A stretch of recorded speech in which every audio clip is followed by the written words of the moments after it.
Hi everyone, welcome back. This is part 2 of the Turning of the Ages.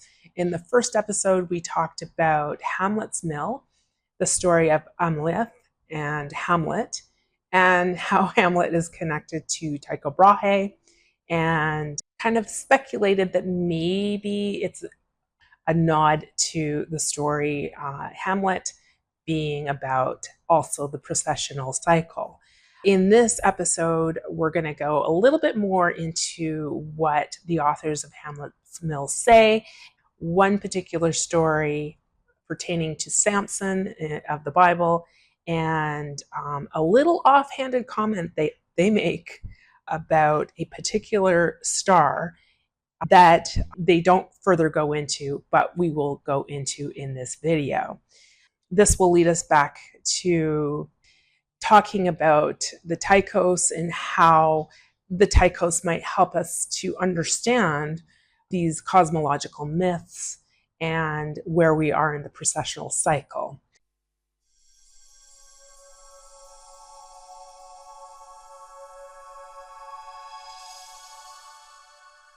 The story of Samson in the Bible, Samson is from the tribe of Dan. He is the one who grows his hair really long, and his long hair is the thing that gives him strength. And there are a couple of women in his story. There's a wife, there's Delilah, and there's a prostitute. In my book, I go into how these are connected to the story of Mars and Venus. But I'm not going to go into that in great detail here, but just know that the authors of Hamlet's Mill, and I also agree with them, believe that Samson is a story about Mars. Now, when we're talking about the precessional cycle, we're talking about greater cycles. So this would be the greater cycle of Mars. Okay, so Samson has within its stories two catastrophes. The first one is with the fox and the celestial fire, or the fire that he puts between their tails as he ties them together. The second catastrophe, this is when his hair is cut, he's in prison, his eye is gorged out, and he spins a mill. And this is why the authors of Hamlet's Mill have looked so closely at the story of Samson, because the mill shows up in his story as well. The story of Samson, just briefly, the story of Samson, he decides to marry a woman. That woman is given away to somebody else. He starts a big fight by tying together some foxes by the tail and putting a lantern that is lit, and those foxes go running wild and they cause destruction, killing thousands. So that's the first destructive story. The second one is a little more powerful, because this is the one where he is tricked by Delilah, and his hair is cut and his strength is taken away from him. But eventually he gets it back, and he kills everyone, including himself, in this story. So that's the second story about destruction. So this kind of matches up with Plato's story that we go through cyclical process of destruction, one with fire and one with water. Fire, water, back and forth. And these happen at regular intervals over the great year. So I don't think they come out exactly and say that, but that's what they're getting at. And if you ever read Hamlet's Mill, much of what they write is convoluted and meandering, but you do get some information that, okay, this means this means that. So you do come to your own conclusions when you read it. So that is one of the conclusions that I've come to, that this is the story is talking about those cyclical disasters. And I mean, they do hint to it because they are talking about the mill breaking down. And when the mill breaks down, obviously there is a king that has fallen and a new king comes to be. And they talk about these ages being good and then less good and then so on and so forth. So something happens to bring them into a different age that is either good or not good at all. So in this part, we're going to focus on the story with the foxes, because the story with the foxes, he is tying together the tails of the fox, and he's putting this lantern in there, and it is kind of a nod to the celestial fires. I suggest that the foxes and the celestial fires are a reference to cyclical disaster cycles connected to fire, and that our last disaster cycle was related to water and the flood, but this one is the fire. They say in their book that this, however, and I'm just quoting a little passage that they write after they talk about Samson. This, however, would lead back to the Book of Kings, and beyond that to the whole problem of Kynosoura that cannot be tackled at this point because it calls for an examination of all that was implied by the starting of the celestial fires. So they mention something called Kynosoura, and they mention the celestial fires, and that's where we're going to go today. So Kynosoura, they mention it, they don't talk about it ever again. And I'm not quite sure why they use that particular word, because that particular word is not common, and it wasn't even common when they were writing this. But it is the name of Polaris, the pole star, and it means the tail of the dog. Now, the Babylonians have named a star called the Fox Star, and the Fox Star is at the tail of Ursa Major. So that's the Big Dipper. And they actually get this information from Kruger, who is a Jesuit researcher back in the day. And unfortunately, he was somebody who was very cryptic about information that he had gathered, and somewhat misleading, probably to hold on to the information. So I have wondered if the Fox Star is actually the star that's in Ursa Minor. But Ursa Major, Ursa Minor were both foxes. They were both in the dog family. And today they are bears. Both of them are bears with long tails. And we know that actually bears do not have tails. They have little stubby tails, but for some reason, somebody more recently looked at the sky and decided to rename them the bear constellations, having long tails. Originally, though, they were the fox. The Greeks called them the dog or the fox, and the Babylonians called them the fox, and the Egyptians also. And we're going to look later on at the Dendera zodiac, and you'll see there in circumpolar region is a fox. So if we have this Fox star there, maybe this is what they are talking about, since they're talking about the precession of the equinox or the great cycle. And this actually takes me to a very important point, because in the transmission stories, the stories are never talking about what constellation is being pointed to when we are at equinox. We call it the precession of the equinox, but they never ever speak to that. They always speak about the pole star, what star we're pointing to. And in the Tychos model, that is also what we're talking about. As I mentioned, in the Tychos model, there is, this is the addition that Simon Schack makes to the Tychonic model, and it is Earth's orbit. And Earth's orbit is basically the precessional cycle. And it's called the PDP orbit. and it goes from Polaris to Vega and back to Polaris, but it's a circle. And so that circle is 25,344 years. And so if we are moving along that orbit and we are pointing as we do move along that, and remember, Earth has a tilt of 23.5. So even though it's moving in a circle, it's a little beyond a circle because of the tilt.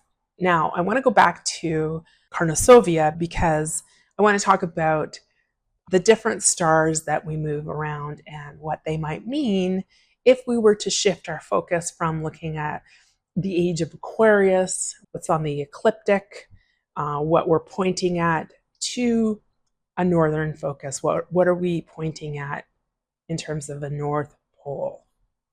Now, one of the interesting things about astrology, and astrology goes way back to Egyptian, Babylonian, way back. The interpretations, the constellations in the sky all come to us from those ancient times. And we have a meaning of Polaris. There's an astrological meaning for Polaris.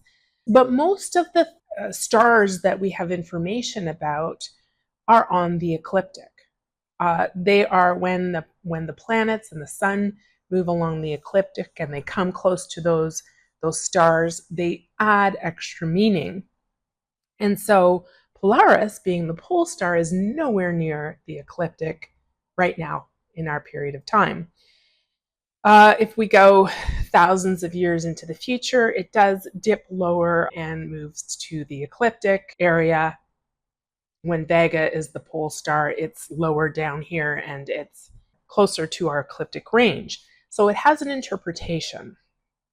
So the big stars, I'm just going to name them, the big stars that our North Pole will point at. I think I'm hypothesizing that these are the various different kings in the cycle.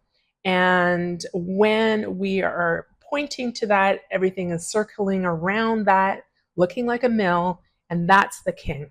That's the king, the star in the center. So 11,800 years from now, our North Pole star will be Vega. And Vega is tropically in the sign of Capricorn. It's called in astrology the falling star, the landing star. And it is actually a very positive star. It's actually connected to magic and it's a good star. Thuban is the head of the serpent, and in Arabic it was called the two wolves. In Chinese it was called the right pivot. So Thuban was the pole star in ancient Egyptian times, so it was the star that we were pointing at when we're looking at all of the temples and all of the temple art going back into really ancient times. Era, which is now called Gamma Cephei, is in the constellation of Cephus, and it's the king. It was the shepherd. And in Mesopotamian times, Tamuz was known as the shepherd. So I have wondered there if also Tamuz was the pole star at the time, and when Tamuz lost its standing as the pole star, that is when we get the story of Tamuz dying. So Tamuz he dies at the hands of a master who is said to have ground his bones in a mill and scattered them to the wind. So Tamuz is in Sumerian mythology is the husband of Inanna, and he has this connection also to a mill. So was this referencing Tamuz when Tamuz was the North Star? Tamuz is referenced in the Bible, and they just mention that women are wailing over Tamuz. And Tamuz has been compared to Jesus and sometimes St. George. The name is used on several ancient calendars, including the Jewish calendar. There is the month of Tammuz. And it is a festival where women cried and mourned over the death of Tammuz, which was celebrated in the month of July. and the meaning of Tamuz is actually lost. And then we have, as we move along, we have Kynosoura, which is our pole star now. We just call it Polaris, which means pole star. And it is actually in Gemini. And that's interesting because when we look at Kynosoura, Kynosoura actually means the tail of the dog. And when we look at that dog, fox in this family, especially when you get to the fox, meaning it really does connect to Gemini and that energy of the trickster, the fox trickster energy. So that's where we are looking at now. So all of these stars, even though they're circumpolar, they have an astrological meaning, and we can look at them maybe to garner information about the age, the king that's presently ruling over our age and the age that we are in. I find if you're looking for a website on the internet that talks about fixed stars, the Astrology King website is amazing.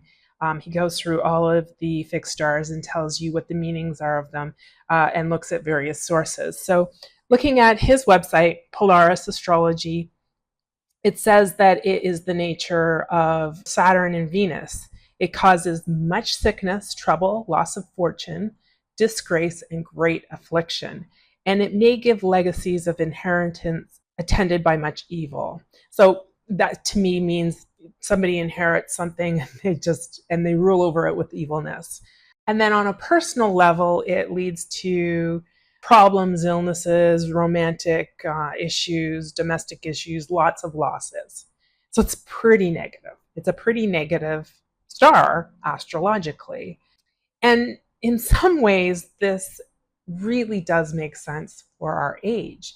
It's a troubled age, and many people have been talking about us being in the Kali Yuga, in a very dark age, and that we're coming out of it. And that might be so as we pass Polaris. And actually, both of the bear constellations were not good. They were both injurious to the affairs of nations and to kings. So this is really interesting because in the Babylonian, that fox star the meaning of it is the loss of many kings, not just one, many kings. And he does go through, you can go to his website and you can look at conjunctions to various stars. But it is, again, it's the pole star, so it's very, very high off the ecliptic. And so if you were looking at the sky, you would see maybe the sun here, and way up here is Polaris, or Saturn here and way up here. So there's quite a bit of distance when we're looking at conjunctions of stars. So it really does make sense to look at it as maybe a ruler of an age, a king of an age.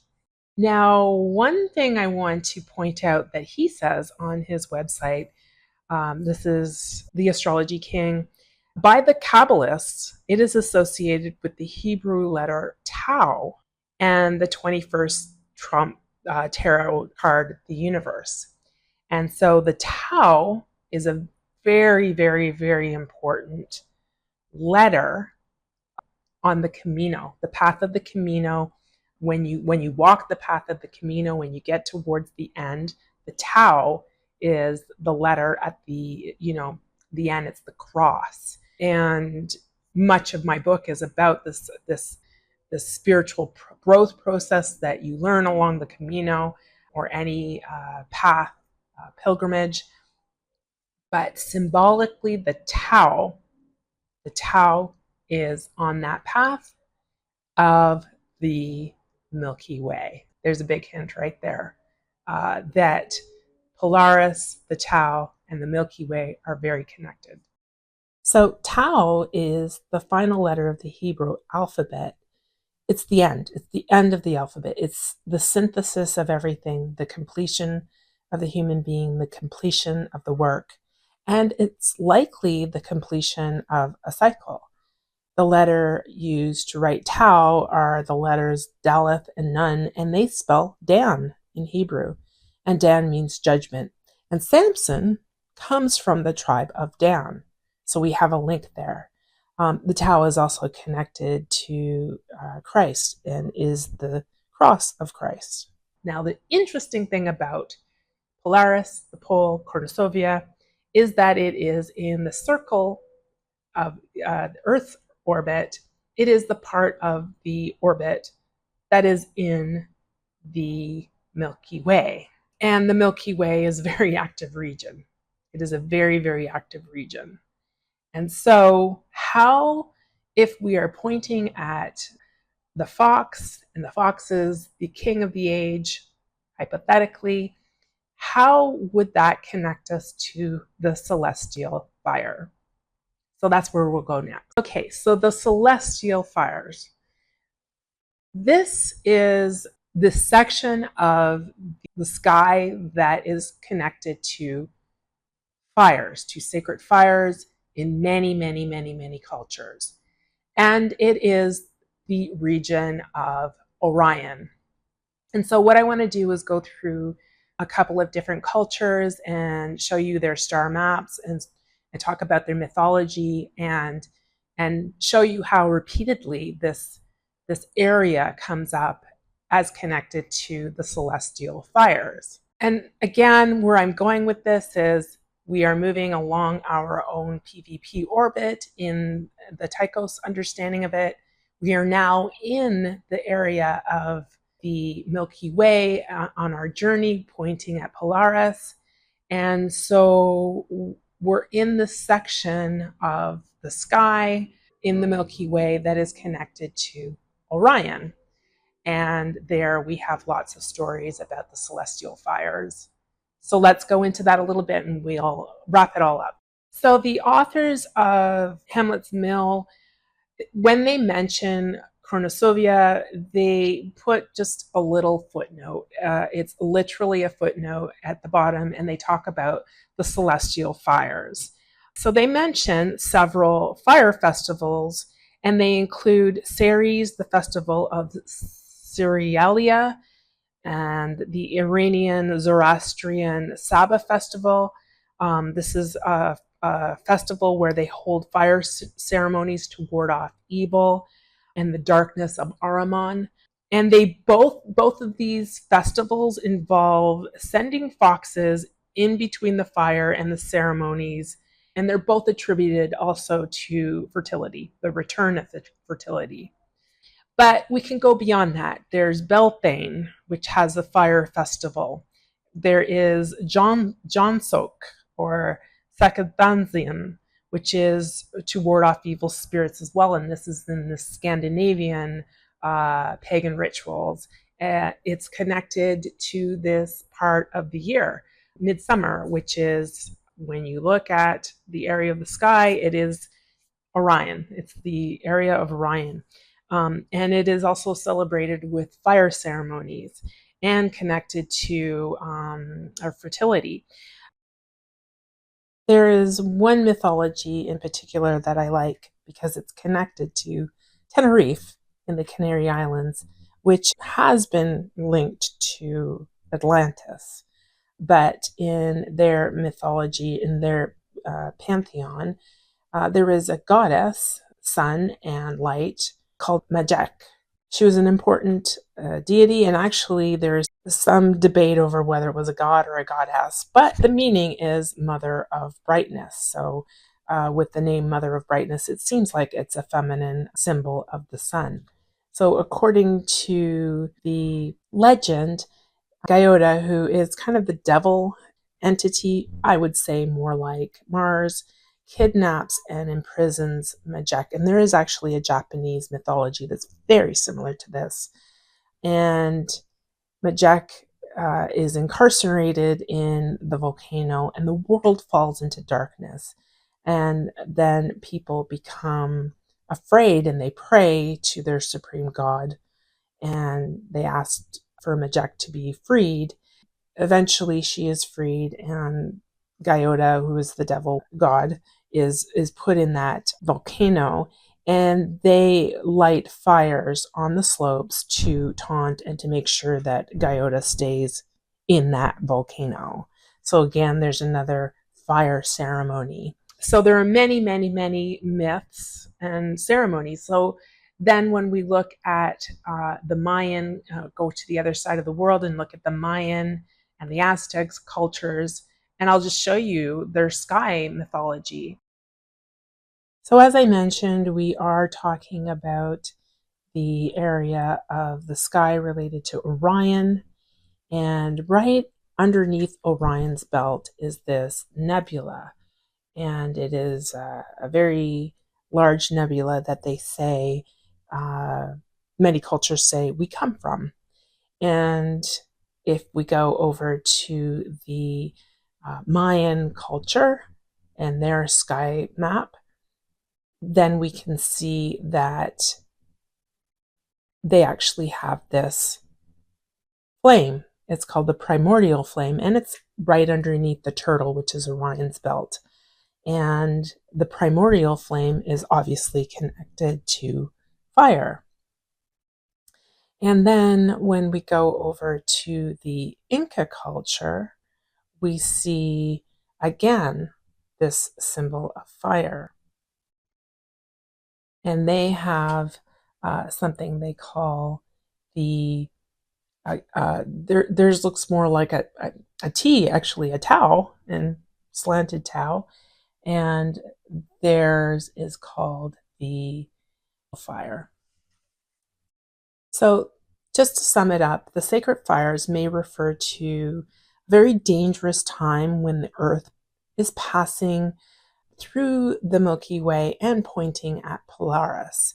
So this doesn't happen in the Copernicus model, because in the Copernicus model we are orbiting around the sun yearly, and we pass through those sections on a yearly basis and nothing happens. Well, the true story is that we are orbiting very slowly, and twice in the orbit do we cross the Milky Way, and those are those two times when it is very dangerous. The time when we're going through Orion, this is a less stars in that it's still a very thick area of stars, but less than when we're at the other end and going through an area related to Scorpio and Sagittarius between them, which is much more full of stars. And I think that is linked more to the time when we're going to face the flood. And now, as we pass through this section, we are coming to the end of the cycle, the Tau, and Samson is that story that tells us that this is that end of the cycle.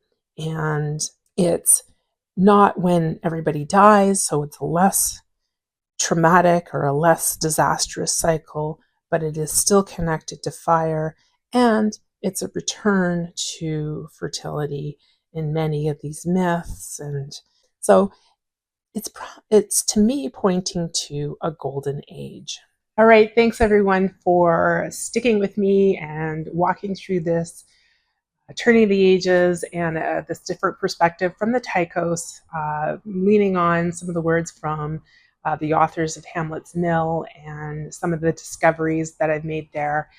I have one more video on this, and in that video I'm going to go into the Dendara zodiac, and I think it's going to tie in all of this information and show you exactly where we are in the cycle. All right, we'll see you. Make sure to subscribe and follow me, and you will get notifications of when that third part is up. Okay, see you later. Bye.